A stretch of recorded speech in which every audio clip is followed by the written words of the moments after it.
Good morning everyone. तो आज मैं आपको कोरोना से किस तरीके से हम प्राणायाम करके उसमें रिलीफ मिला सकते हैं वो मैं बताने जा रही हूँ। तो इसके लिए 4 प्राणायाम हमें डेली करने चाहिए।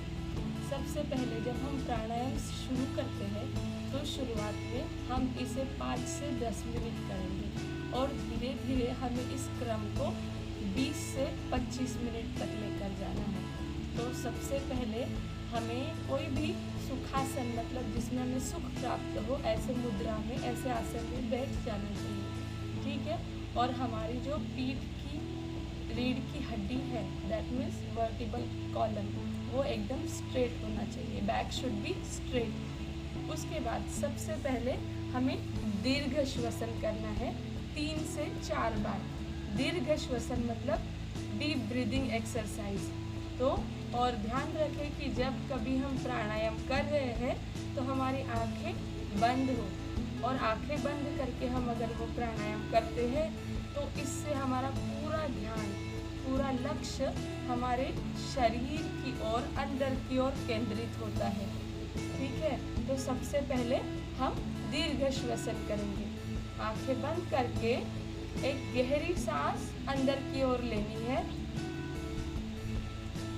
और फिर धीरे से उसे बाहर छोड़ना है।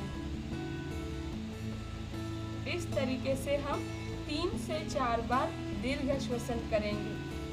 गहरी सांस को अंदर लेना है, जितना लंबा ले सकते हैं उतना अंदर तक लंबा लेकर, और उसी क्रम में धीरे धीरे हमें जितना लंबा हो सकता है उस प्रश्वास को बाहर छोड़ना है, ठीक है। फिर से एक बार।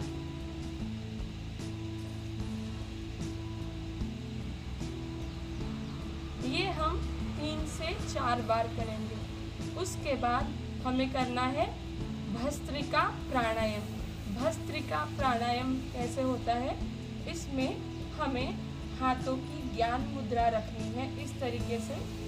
Back should be straight. उसके बाद हमें हल्की सांस अंदर की ओर लेनी है और उस सांस को, प्रश्वास को जोर से बाहर की ओर फेंकना है, ठीक है।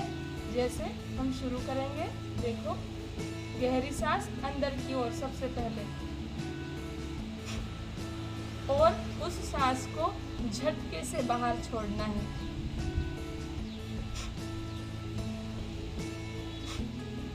तो हमें ये 3 से 4 बार करना है शुरुआत में। उसके बाद फिर से 3 से 4 बार दीर्घ श्वसन।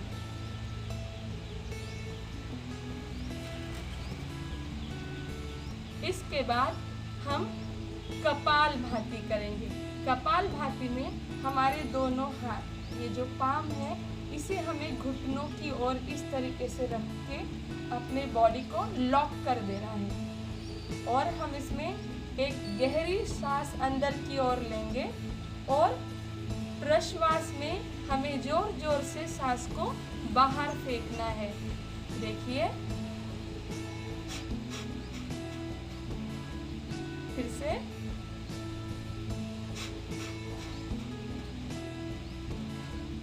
इस तरीके से हमें कपाल भाती प्राणायाम करना है। उसके बाद फिर से दीर्घ श्वसन 3 से 4 बार, क्योंकि ये प्राणायाम करने से हमारे लंग्स की एक्सरसाइज होती है और वो थोड़ा सा थक जाता है, तो उसे रिलीफ देने के लिए हमें फिर से दीर्घ श्वसन करना चाहिए।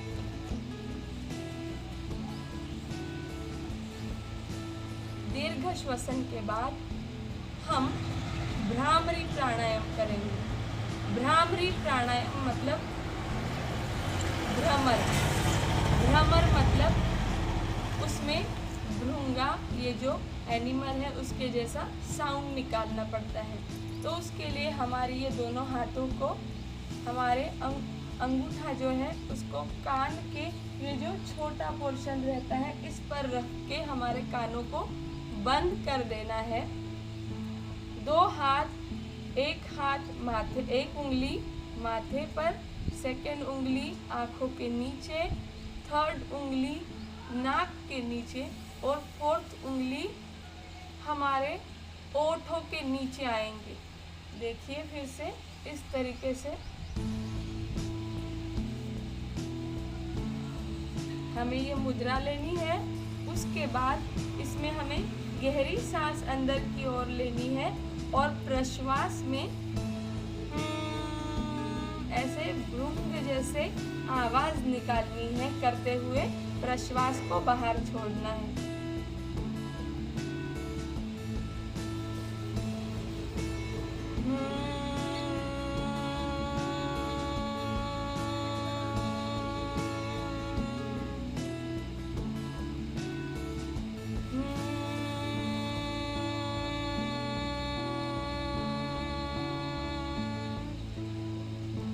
ये है भ्रामरी प्राणायाम। इससे हमारे गले में, नाक में, कंठ में छोटे छोटे वाइब्रेशन, स्पंदन तैयार होते हैं, जिसके कारण अगर हमें कफिंग का प्रॉब्लम है तो वो कफ हमारे बॉडी से अलग होता है। ओके, और हमारे जो भी ऑर्गन्स है उसका डिटॉक्सिफिकेशन अच्छे से होता है ब्लड सप्लाई होकर, क्योंकि इस वाइब्रेशन से फिल्ट्रेशन की प्रोसेस होती है। ठीक है, उसके बाद हमें आखिरी में चैंटिंग ऑफ ओम मतलब ओमकार प्राणायाम करना है। ओमकार प्राणायाम में हमें गहरी सांस अंदर लेनी है और प्रश्वास में ओम का उच्चारण करना है। इससे क्या होता है, ओम का उच्चारण करने से हमारे पूर्ण शरीर में मतलब सिर से लेकर पांव तक अलग ही एक विशेष प्रकार के वाइब्रेशंस तैयार होते हैं और उन वाइब्रेशन से, उन तरंगों से हमारे शरीर में सभी ओर ऊर्जा प्रवाहित होती है और उससे हमें किसी भी बीमारी से लड़ने से, हमारी इम्यूनिटी को बूस्ट करने में बहुत ही मदद होती है।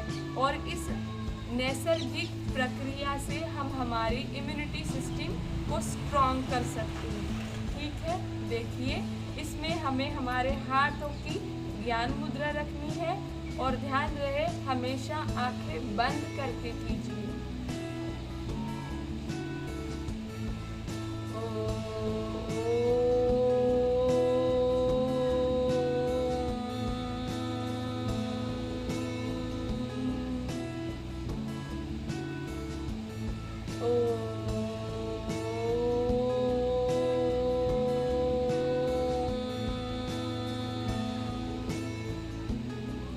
सबसे अंत में अपने हाथों को रगड़कर अपने आँखों पे रख कर अपने चेहरे पर घुमाना है और उसके बाद हमें हमारी आँखों को खोलना है।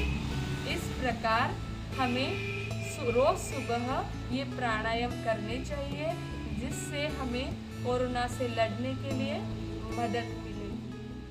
धन्यवाद।